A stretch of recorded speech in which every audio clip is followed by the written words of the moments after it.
সময়ে বরকত কিভাবে হবে? আজকে সময়ে বরকত নাই, এটা কি বুঝতে পারেন? এখনকার যুগে সময়ে বরকত নাই, এটা কি বুঝতে পারেন?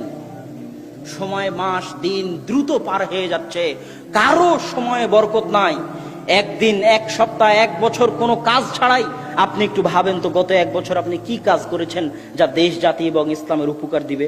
গতকাল আপনি সারাদিন কি এমন কাজ করেছেন যা দেশ জাতি এবং ইসলামের, আপনার নিজের জন্য মৃত্যুর পর উপকার দিবে? কোনো কাজ খুঁজে পাবেন না। এইভাবেই দিন পার হয়ে যাচ্ছে সব মানুষের। এই জন্য আল্লাহ বলেছে, ওয়াল আসর ইন্নাল ইনসানা লাফি খুসর। সব মানুষ সময় নষ্ট করে, সব মানুষ ধ্বংসের মধ্যে, ক্ষতির মধ্যে নিমজ্জিত। সময়ের বরকত উঠে গেছে। অথচ আমাদের সালাফে সালেহিন, তাদের জীবনে সময়ের কত বরকত ছিল, কত বরকত ছিল, বেহিসাব বরকত ছিল তাদের জীবনে। স্বয়ং আল্লাহ রাসূল মাত্র 23 বছরের জীবনে সারা পৃথিবীতে বিপ্লব তৈরি করেছেন, আর আমরা 30-40 বছরও কিছু করতে পারি না।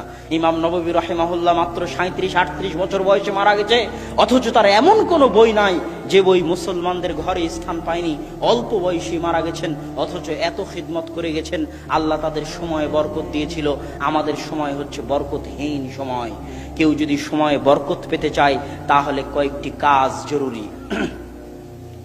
এক, সময়ে বরকত পাওয়ার জন্য জরুরি হচ্ছে আল্লাহ সুবহানাহু তাআলাকে স্মরণ করা, আল্লাহ সুবহানাহু তাআলার জিকির করা। আল্লাহ সুবহানাহু তাআলার স্মরণ করা এত বড় ইবাদত, এত বড় ইবাদত, এত বড় ইবাদত যে আল্লাহ সুবহানাহু তাআলা বলছেন, ইউনুস যদি মাছের পেটে আমাকে স্মরণ না করত তাহলে আমি ইউনুসকে কিয়ামত পর্যন্ত মাছের পেটে রেখে দিতাম।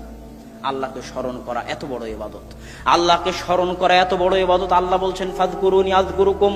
দুনিয়ার মানুষ পৃথিবীর যেখানেই থাকো না কেন, আফ্রিকার জঙ্গলে থাকো আর আটলান্টিক মহাসাগরের অতল গহ্বরে থাকো, যেখান থেকে আমাকে স্মরণ করো না কেন, আমি আল্লাহ এই মহা পরাক্রমশালী সত্তা হওয়ার পরেও, সারা পৃথিবীর মালিক হওয়ার পরেও যেখান থেকে আমাকে স্মরণ করবে, আমি আল্লাহ সেখানেই, সেই অবস্থাতেই তোমাকেও স্মরণ করব। আল্লাহু আকবার, আল্লাহু আকবার। আল্লাহ সুবহানাহু তাআলার এই কথার মূল্য দেওয়ার মতো, আল্লাহ সুবহানাহু তাআলার এই কথার মূল্য দেওয়ার মতো যোগ্যতা আমাদের নাই। আমরা যদি সময়ে বরকত পেতে চাই, আল্লাহকে স্মরণ করতে হবে। দলিল, ফাতেমা রাদিয়াল্লাহু তাআলা আনহা যখন আল্লাহ রাসূলকে বললেন, আল্লাহ রাসূল, আমার হাত ওই আটা পিষার জন্য ওই জাতা ঘুরাতে ঘুরাতে আমার হাত ঘা হয়ে গেছে, হাতে ব্যথা হয়ে গেছে, হাত লাগে, হাত ব্যথা হয়ে গেছে, চামড়া জড়সড় হয়ে গেছে, আপনি আমাকে একটা খাদেম দিন। তখন রাসূল সাল্লাল্লাহু আলাইহি ওয়াসাল্লাম বলেন, আলা আদুল্লুকুমা মা